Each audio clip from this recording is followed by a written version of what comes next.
I don't know what to do. Y'all, I'm being so for real. Are y'all not terrified of the way that the world is going? Like, I'm being actually so for real. Who said to me, I haven't felt peace in years.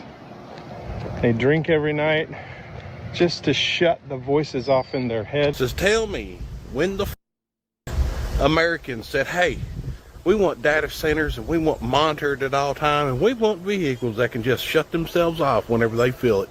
I'm pretty sure none of us have said, oh, please watch my every movement, Daddy, for my safety. All right, looking good. I wonder if it's possible if people can look too good. Oh, the camera's already on. Whoops. Welcome back to Rabbit Hole Reality, where we take a look down the rabbit hole to see the reality. Now, I remember not long ago saying that the CPI numbers were at 2.4%. For those of you that don't know what a CPI number is, that is Consumer Price Index. That is the inflation that we have going on here in the old US of A. Not too long ago, I was saying it was 2.4%, and it has jumped up to 4.2%. Although I don't believe those numbers whatsoever. Back when I was saying it was 2.4%, you couldn't fill up a grocery cart for less than $300. Now you can't fill up a grocery cart for less than $400. The price of everything seems to just go up and up and up and up. I am so sick of how expensive it is to just live. Before I left work, I had to make sure I bought tickets to my kids' musical for school.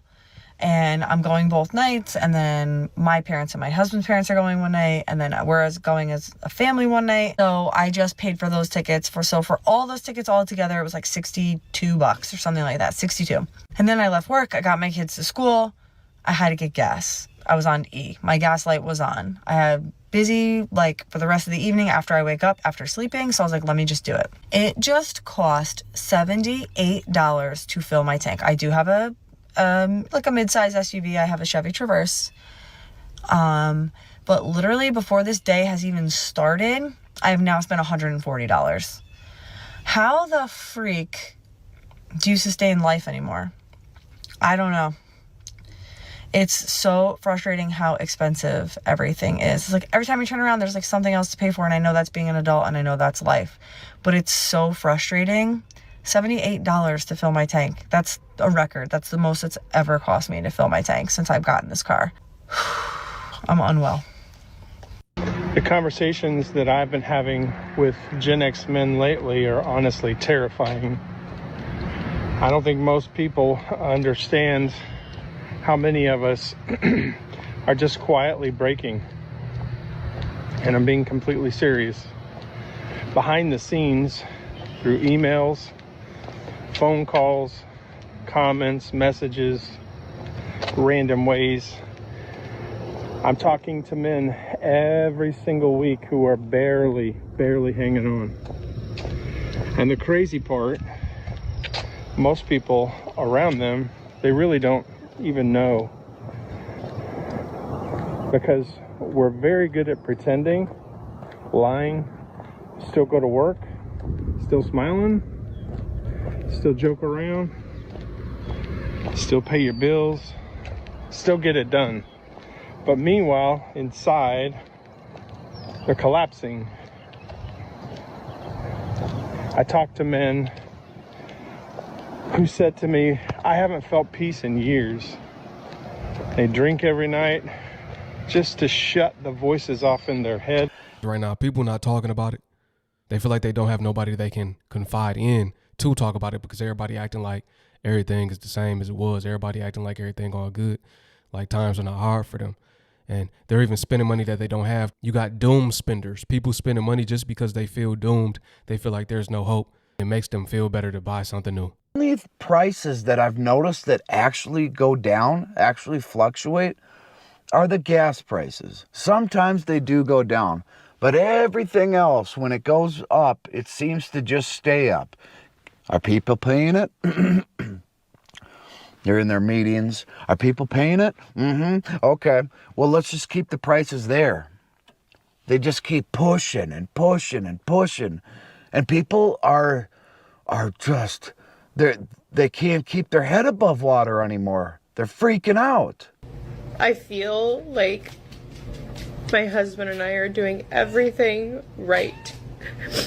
We both have good jobs. I'm a nurse. I'm a registered nurse. I work full-time. He works full-time. We just got paid this past Friday, right? We paid the mortgage. Bought some groceries. Put some gas in the car. And guys, it is Tuesday. And we have like $200 or $300 to last us until next Friday. Like, we don't live in a big house. We live in a little ranch. It's 1,100 square feet, 3 bedrooms, 1 bath, us and our 2 kids. And like,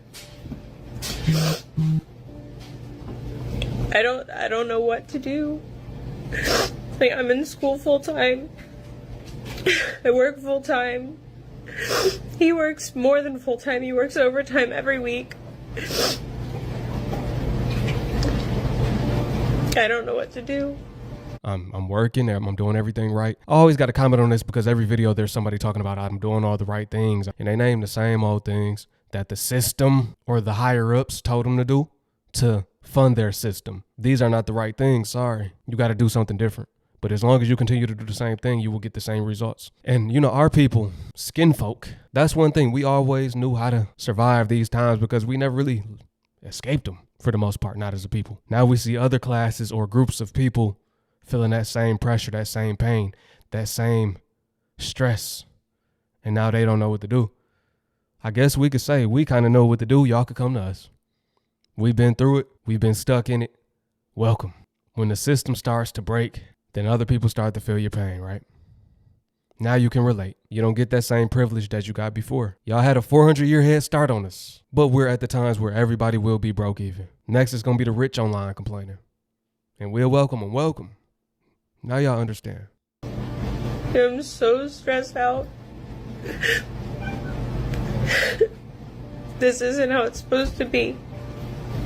You know, growing up we were told, you know, go to college, get a degree, work to support your family. Here we are. Did that. Now what? Now what? No shortcuts, no compromise, just real food made by world-class chefs. Hi, I'm Chef. I am speaking on behalf of all American working class citizens right now. If you look behind me, those are all commuters. All these people are going to work, ready to slave their day away, most struggling to even make a living. Now I'm gonna be honest, we are all tired. And I'm gonna make this demand for all of us. This demand is to small businesses, corporations, and our government. We deserve a livable wage, and we deserve affordable housing. Now I'm not trying to make this a thing about color because y'all know me. I don't vouch for that. I don't agree with that, but I gotta be real. We've been saying that forever. We just want to make a livable wage.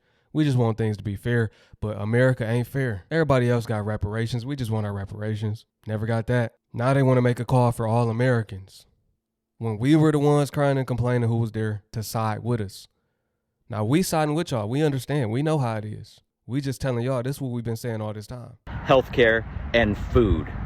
And we aren't asking, we're demanding. And I'm not talking to the small businesses that are struggling. I'm talking to the businesses that have a lot of abundance. I'm talking about these people that are making $300,000, maybe $400,000 a year that I know personally that pay their employees $9 an hour. Enough is enough. And if you cannot afford a livable wage and can't give up some of your comforts in this world, then you don't deserve to be in business. Because last time I checked, we are a society and we are American. We're supposed to be proud and take care of each other. Greed has taken over everything. And again, I'm not just calling out small businesses. These corporations such as McDonald's, I saw a sign the other day hiring for $9. I saw a sign hiring for $12 down the other street. That is not a livable wage. People cannot do this. And these jobs just aren't for teenagers. People need to work. It's a necessity in society. If you want to enjoy these comforts, people have to work there and work there professionally. So they're going to be treated professionally.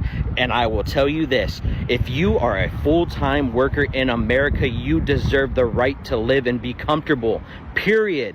I'm not saying rich, I'm saying comfortable. And the thing that holds everyone back from this is greed. Greed, greed, greed. So people can have a bigger box to live in, more things to put in it, more toys to flaunt in front of people, more trips to show off, while other people suffer. This system should not be designed just for a couple people to be able to actually enjoy it and live extravagantly. The days of this are over, and it needs to end now. And I'm not asking for a violent revolution, but we need to step up right now. We are done. It is over. I agree. It shouldn't be like that, but once again, it is like that. And there comes a point in time we have to stop asking, we have to stop demanding, and we have to start putting that work in. We got to come together. We cannot ask the same people that enjoy watching us suffer to help us. That's not what they're there for. They worked so hard at getting the world to the point it is right now. They're not about to change it. This was all in their plan. That's what people don't understand. They've been working towards what's happening right now. And from here, it's going to get worse. They want people to not be able to make it. They want people to have to depend on them. So while you begging for it, you're going to be begging for that UBI as well. We inching closer. That's where they want the world. That's not the answer. That's not the message to get out there. The message is, hey, let's support each other. If you have a business, let's work together. Let's go back to some type of barter system, but we got to have something to barter with. So let's all get out here and use our skills that we have. Let's connect. Let's build. That's the only way it's going to work. Let's all buy some land and all live off the land. Let's all contribute. If you're a carpenter, you help build homes. If you're a farmer, you help farm food. What type of skills do you have? Are you into solar? You set up solar panels for everybody so they can have renewable energy. These are the discussions that need to be had, not, hey, please help us out, please. They don't want to help. Since when have they wanted to help? The workforce is the new modern day slavery. It transformed. It didn't end. It transformed. You cannot ask the oppressors to help you. The most effective ways we can spread this message is through social media. And I'm not trying to benefit myself, but I hope this video gets millions of likes, millions and millions, so that people who actually can see that we are done and we're standing together. So if you honestly like this message, like it and comment enough, because we're not asking anymore.